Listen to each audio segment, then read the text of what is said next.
Hello, Nigeria. There's no better place to be, so don't you ever change that dial. What's up, everybody? It's Kabam Zasukwa, and you're watching Hello, Nigeria. Welcome back to the show. It is time for us to have our guest who's in the studio with us. He is a writer, a publicist, and a filmmaker. He's the author of Enigma, Beyond the Poet, a collection of 84 poems published in 2007. He is the founder of the James Amuta Company, a bespoke publicity and literary content provider operating in Lagos. He moonlights as a music video director, production designer on various music video sets.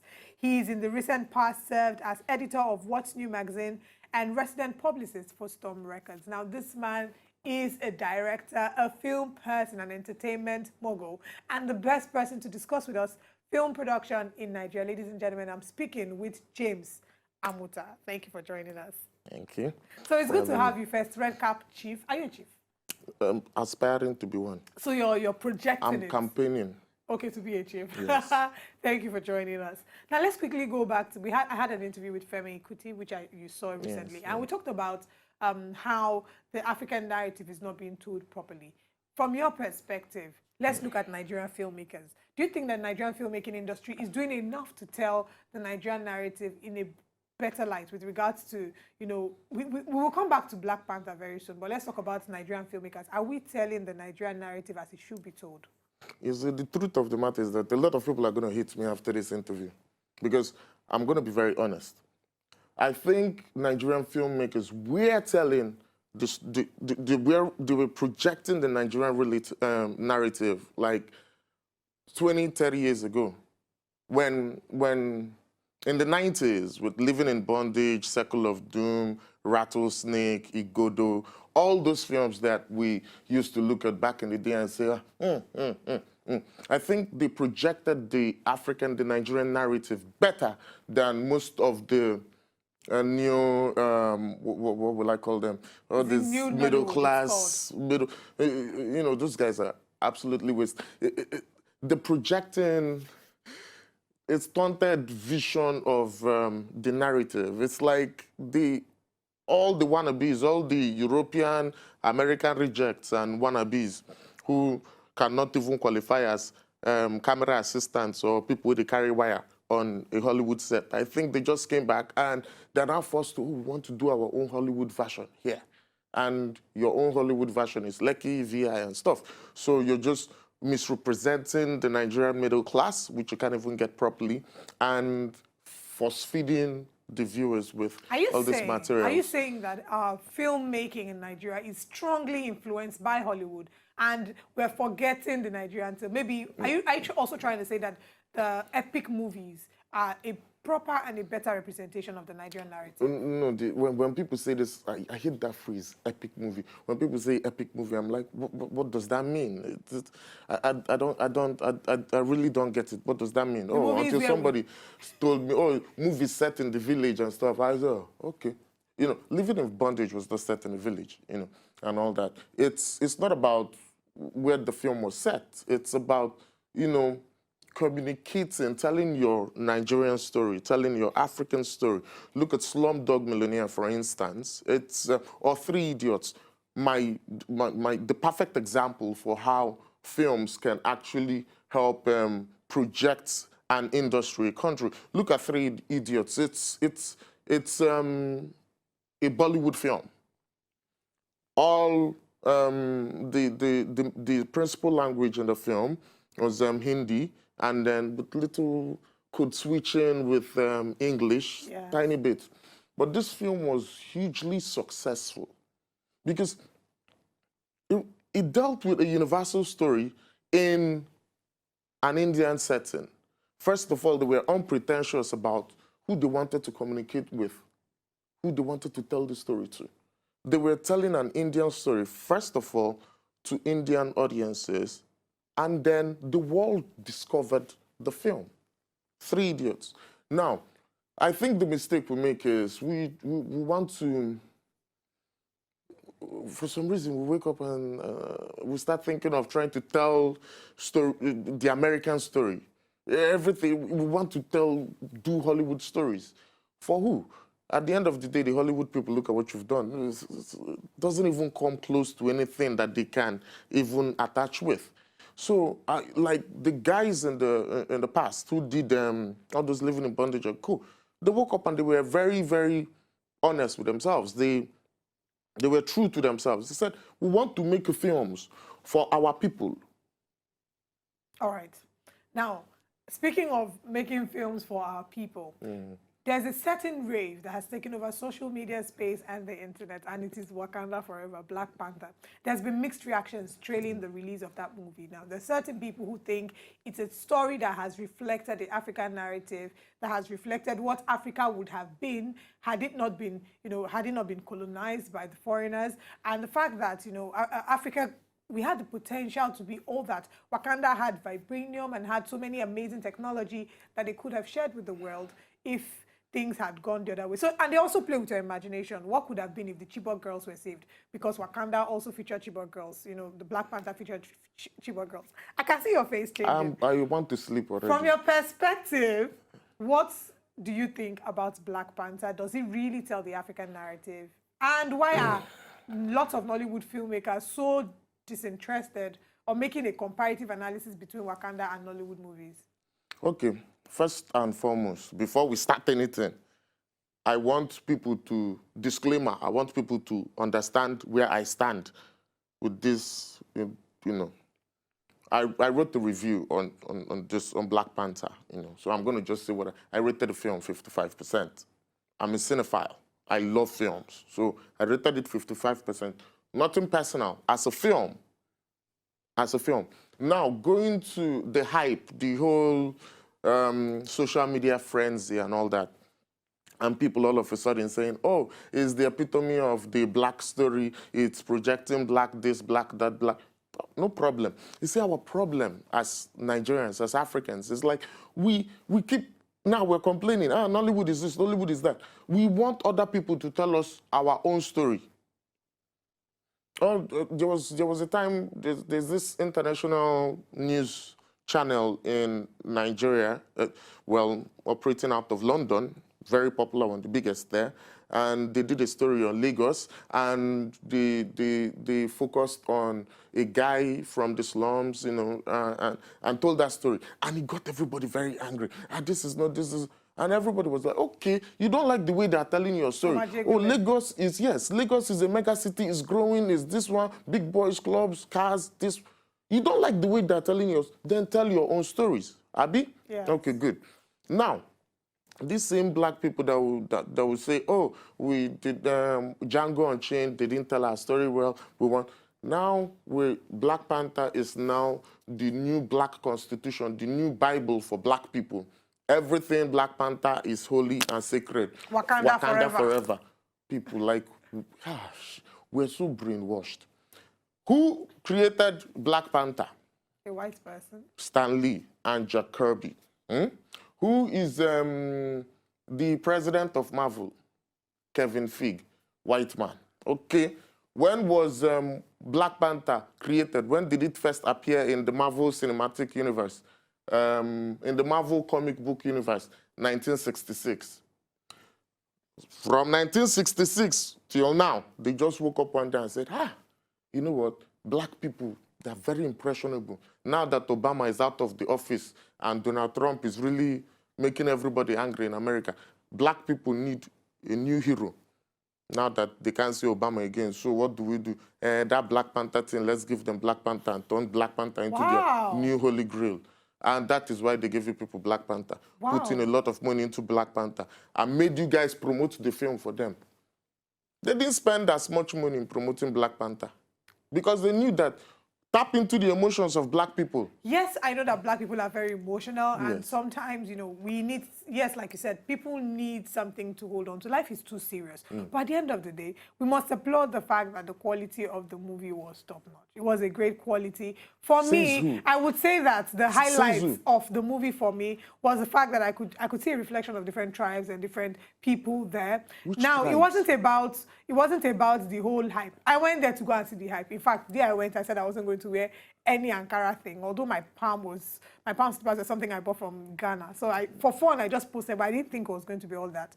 But I had a very nostalgic feeling watching the movie. It was science fiction, but it was properly done. Now, a lot of people argue about the fact that Nollywood hasn't gotten to the part where we learn to dot our I's and cross our T's properly. We do movies, sound is bad, picture quality is bad, continuity is bad. These are some of the issues that people have complained about. That is why when they see that some people were complaining about Black Panther, they said, no, first of all, go home and sort yourselves out before you come out to complain about Black Panther. Now, let's look at Nollywood as an industry. What are we not doing right, and what are we doing right? Nollywood is not where we were. We're not where we're coming from, but we have a long way to go. First of all, Hollywood that you made reference to, the industry is more than 110 years old. They've been making movies for over 110 years. They've made their mistakes, they've figured it out, and now they have a formula.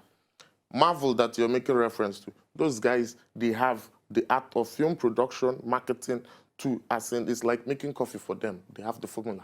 Add this, add that, voila, coffee is done.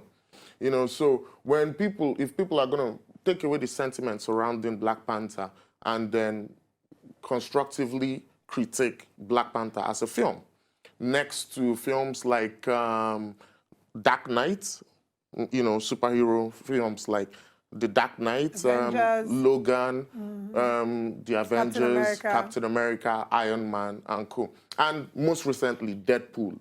Now, if you look at all these films side by side, you begin to see that when it comes to the CGI, the computer-generated imagery in Black Panther, it doesn't really measure up to the other films. Then when you look at the authenticity of the production design, cultural accuracy, you know, we give them a lot of credit because, oh, no, they tried. Now, some of the tribes represented in the film, you know, yes, colorful. Let's make them very colorful and stuff. What about the language, the accents? How well did they get all this? I would say that to a large extent they did very well. Yes. No, but when we break all these things down constructively and try to just critique the film as a film and not from an emotional point of view, then we'll see a lot of stuff. Now, it falls under a genre of film that they're trying to bring back, Blaxploitation. Now, Blaxploitation is basically a term used in film, arts, or whatever. When you make a film and target people based on gender, race, so it's basically black exploitation. Yes, it's black exploitation. They tried that with Wonder Woman, when the whole gender exploitation and stuff like that, and it was magic. And funny enough, I was one of the people who connected to Wonder Woman emotionally. I know it's not a very great film. No, not great. But I connected with the film emotionally just because of Gal Gadot. I don't care what anybody says and stuff. So, but I refuse to connect with Black Panther emotionally. Okay. You seem to be very, very strong on what you believe in with regards to film production. Yes. And I can't wait to see the next thing you're working on because I'll be one of the first people to watch it. And if I see any slight error, I'm coming right for you. Oh, well, what yes. are you working on, first of all? Please, come for me. Because I think before we come for the industry, because if you're coming for me, you're coming for the industry, I'm coming for us poor people. I think the people we should all be coming for should be the financial service providers in Nigeria. I think that the laziest group of people in the entire value chain of filmmaking, the banks, yes. Very lazy. They don't see beyond ATM operation and all those short code banking and stuff. There's some banks that have partnered with movie makers. Forget, they don't know what they're doing. You see, it's not just about partnering with them. I know a lot of people are going to come for me. But I'll tell you why I'm saying this. I'm sure you've read on so many publications several times. Oh, the Nollywood film industry is worth $2 billion annually. You've had such figures floating about. First, it started with $300 million US, $500 million US. Now they're shouting $2 billion US. Very big money. Where'd all the money? Now, walk into any Nigerian bank and say, oh, I heard Nollywood is worth about $2 billion. How much of a stake do you have in this very large cake? How much has passed through your bank? How much of this amount did you give? Did you receive? How much passed through your bank? And you'll be disappointed. You see, I think they should have units. They should train their staff, have units dedicated to film partnerships. Because they're not just going to give any producer money and say, go and make your film. No. You have to be a partner, a stakeholder. You have to understand filmmaking. You have to understand the industry. You have to understand the culture. You have to understand the passions of people who are going to watch this film. You have to be with them every step of the way. Help design the marketing plan, help design everything, make sure you recover your money. Then the same reason that they're lazy for another reason. How many cinemas do we have? How can we recover our money? They keep saying, oh, we want this. People are not pushing reforms enough and stuff. Then before you come for the industry too, come for the government. How many cinemas do we have in Nigeria? Okay. How many screens? All right. So now that you've noticed all these problems, and I'm sure that you're pushing for a reform, and I'm sure that whatever project you're working on will see a great level of expertise. So tell us what project you're working on now. Okay. Now, you see, this project, now I've been for the past, I think, about 7-8 months now, I've been working on a project called Mountain Man. Now, I first had a discussion with Ramsey Noah about a few months ago. We started developing the project, and he indicated interest in playing the lead.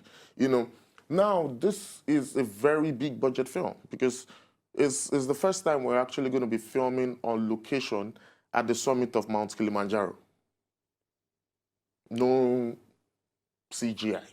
Everything is live action. Beautiful. Now, we're going to be filming at about 19,000 feet above sea level, in temperatures of almost of minus 25 to 35 degrees Celsius. Cold, high, and dangerous. Now, he accepted to play this role. Now, the budget of this film is very big. Now, we needed big players. The only big player that's even really talking to us is Film One Distribution, saying, oh, okay, James, we like your vision for this project and stuff. We want to, let's talk a little bit more. You know, now, but how many people are going to be able to do a project like that? The reason why I went to Ramsey was I know Ramsey is an adrenaline junkie. He knows how to, he likes all those action things. How many actors will be like, because I told Ramsey, 50-50% chance, 50-50, you might die on this trip. So if you value your life or anything, let's just end this conversation now. But if you're crazy enough and you know that, I'm not going to sugarcoat it for you.